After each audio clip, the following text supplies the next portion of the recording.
Olá pessoal, eu sou o Newton Gomes da editora CPA. Nós somos uma empresa aqui de Sorocaba, interior do estado de São Paulo. Nós estamos gravando aí uma série de vídeos e aqui ao meu lado nós temos a Júlia Gomes. Oi, Júlia. Oi pessoal, meu nome é Júlia Gomes e essa é uma série de vídeos onde a gente trata do pacote tributário que o governo federal pretende enviar ao Congresso Nacional logo após as eleições. Bom, isso pelo menos foi o que o ministro da Fazenda disse, né? Que logo após as eleições ele vai enviar. Muito bem, nós já tratamos de vários pontos a respeito desse pacote tributário. E nós queríamos examinar uma frase utilizada lá pelo ministro na apresentação, que ele disse à imprensa que a intenção, dentre os vários objetivos do pacote, também é examinar as diferenças gritantes em relação ao ICMS. Vamos explicar melhor aí. Na realidade, há muito tempo já, o governo federal tem tentado fazer algum trabalho em relação ao ICMS, mas nós sabemos que o ICMS ele é um tributo da competência dos estados e do Distrito Federal. Então, sempre tem lá sempre um muro que impede que o governo federal faça alguma coisa, até porque quem legisla sobre isso são os estados e o Distrito Federal. E, além disso, nós temos também o CONFAZ, que é o Conselho Nacional de Política Fazendária, e essas modificações têm necessariamente que transitar lá pelo CONFAZ. Mas vejam bem, e apesar de todas essas limitações, apesar de todas essas restrições, na realidade os 27 estados mais o Distrito Federal, eles acabam estabelecendo regras que são diferentes umas das outras, né? E isso, claro, complica demais a administração, né? Então, eu e a Júlia aqui vamos discutir alguns pontos. Existem muitas divergências. A gente conversou até com o nosso pessoal da área fiscal, os consultores, e eles nos orientaram. Existem muitas diferenças, muitas divergências na legislação de cada estado comparado com o outro. Mas a gente selecionou aqui pelo menos 5 situações para demonstrar esses problemas. É isso, Júlia? Isso. O primeiro trata da tributação das operações internas. A diferença na tributação do ICMS nas operações internas existe alíquotas diferentes, bem como a aplicação de benefícios fiscais diferentes para os produtores, se compararmos com as legislações de todos os estados. Então veja qual é o problema aqui, né? Internamente, é claro que os estados legislam a isso. Internamente é problema deles, tá? Só que é claro, em cada estado podem haver alíquotas diferentes, regras de tributação diferentes do ICMS, certo?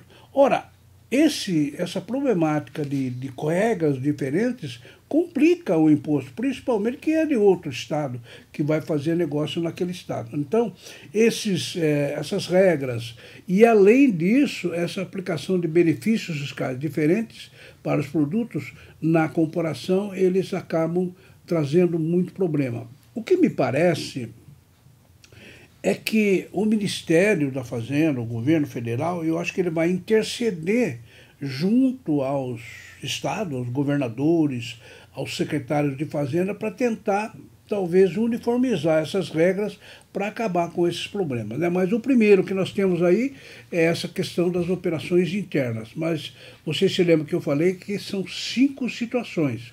Vejamos qual é a segunda situação.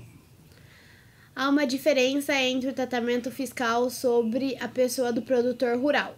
Tem estados que entendem como se trata de um contribuinte, e tem estados que o tratam como não contribuinte. Vejam, essa diferença de tratamento num estado e no outro, ela também complica, né? Você tem uma pessoa aqui no estado de São Paulo que ele planta arroz, feijão, etc., ou produz alguma coisa. Ele é um produtor rural, pessoa física.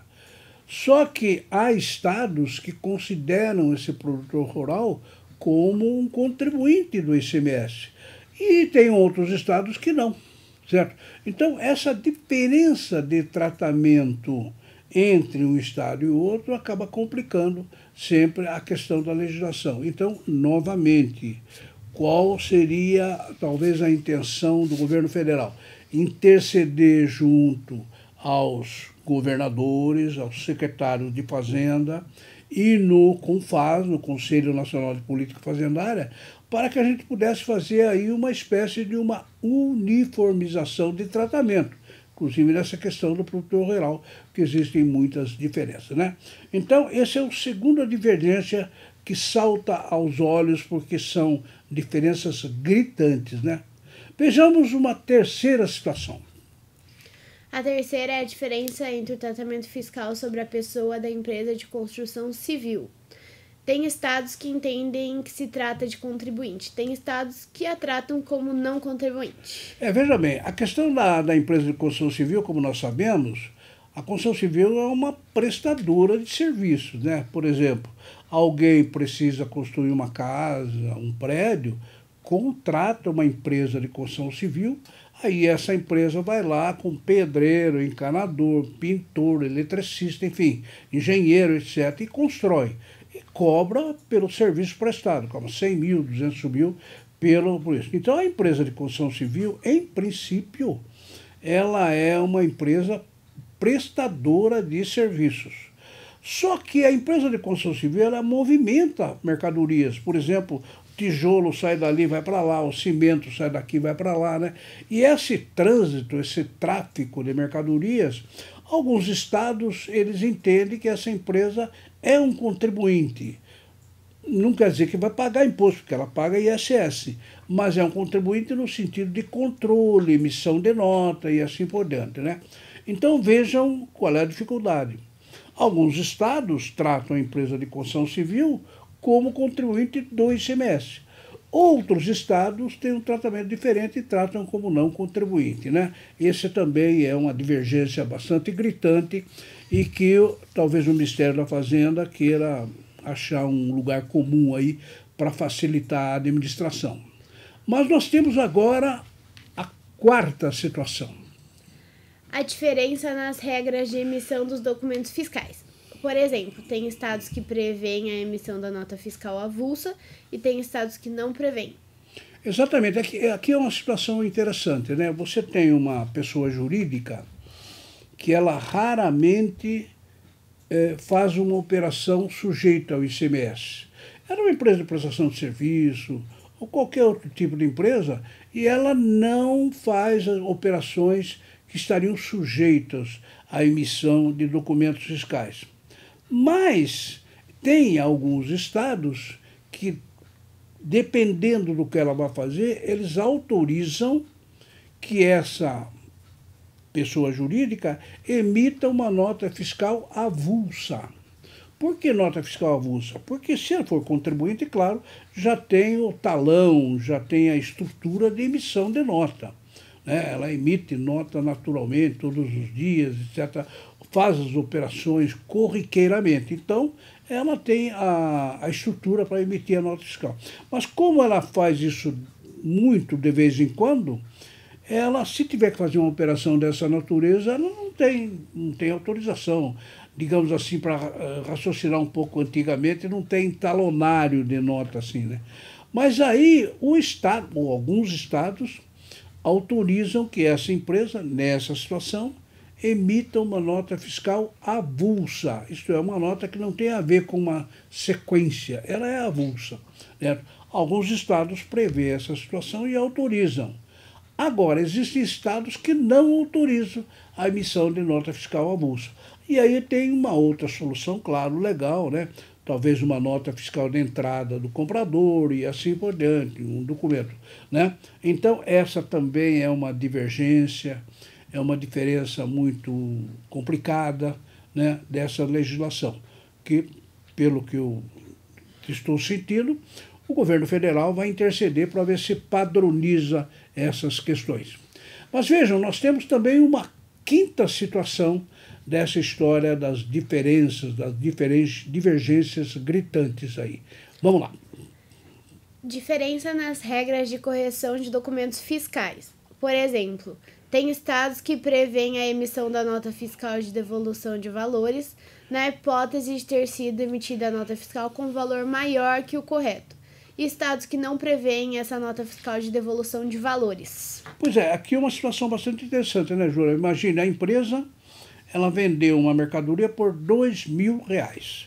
Lógico, vai emitir a nota para acompanhar a mercadoria. Só que houve um engano, né, e ela contratou a venda por R$2.000, mas a nota foi emitida por R$2.200. Houve um erro na emissão da nota fiscal. Ora, quando isso chega lá no cliente que ele recebe a mercadoria, vai lá, opa, eu comprei essa mercadoria por 2 e não por 2.200. Muito bem, vejam aquela história da regra de emissão de documento. Alguns estados no Brasil permitem que o comprador que percebeu aquilo, ele faça uma nota fiscal de devolução, mas não devolução da mercadoria. A mercadoria vai ficar lá, foi recebida, está tudo ok. Ele devolve o valor a maior que foi cobrado, isto é, faz uma nota fiscal de devolução, no nosso caso, de R$200. Então, nós temos uma nota de 2.000, que foi emitida, 2.200, mas temos uma devolução de 200. E aí o líquido fica em R$2.000, que é exatamente o valor da operação que foi realizada. Só que alguns estados prevêem essa tal nota fiscal de devolução de valores. Mas não todos os estados. Tem estado que não prevê isso. Aí tem que ter uma solução diferente, né? Através de carta, através de outra solução, que o regulamento do ICMS daquele estado, que não tem a tal devolução de valor, ele vai ter que achar uma solução para isso. Muito bem, pessoal. Então, o que nós vimos aí? Nós vimos 5 situações, né, em que há discrepância, divergência, diferença entre as legislações. Essa legislação que devia ser padronizada, uma só legislação para o país inteiro, infelizmente não é assim. Os estados fazem diferentes, cada um faz do jeito que quer, e aí isso causa um tumulto muito complicado, muito grave em relação a isso, né? E isto está, então, na entrevista do ministro da Fazenda, e ele se insere no pacote tributário que eles prometeram enviar logo após as eleições para o Congresso Nacional. Ok, Júlia? Ok. Bom, gostaria de lembrar vocês que o nosso blog, onde fala da reforma tributária, ele é reformatributária.netcpa.com.br. Lembrando lá, que no blog nós temos vídeos, artigos, tá tudo lá, né? A gente persegue todas as informações sobre a reforma tributária e lá você encontra tudo isso. E para entrar em contato com a nossa empresa, a CPA, você pode acessar nosso site, que é netcpa.com.br. Lá você tem todas as informações sobre as assinaturas, seminários e etc. E gostaria de pedir para vocês também nos acompanhar nas outras redes sociais que estão aí na tela. Nosso Instagram, Twitter, Facebook, e é isso. Muito bem, então para encerrar este vídeo, eu não poderia de lembrar que nós vamos promover uma palestra gratuita no dia 30 de outubro, uma terça-feira logo após o segundo turno. O novo presidente já será eleito. Nós vamos fazer uma palestra na manhã da terça-feira, dia 30 de outubro, das 8h30 até os meio-dia, para falarmos a respeito, afinal, o que o novo presidente eleito pretende fazer em relação à reforma tributária. E nós vamos conversar sobre esse tema. Então, ficam todos convidados, inscrevam-se, né? As vagas são limitadas, inscrevam o mais rápido possível, né? E espero você e tal. Bom, eu agradeço muito a audiência, agradeço a paciência de vocês e espero vê-los no próximo vídeo. Muito obrigado.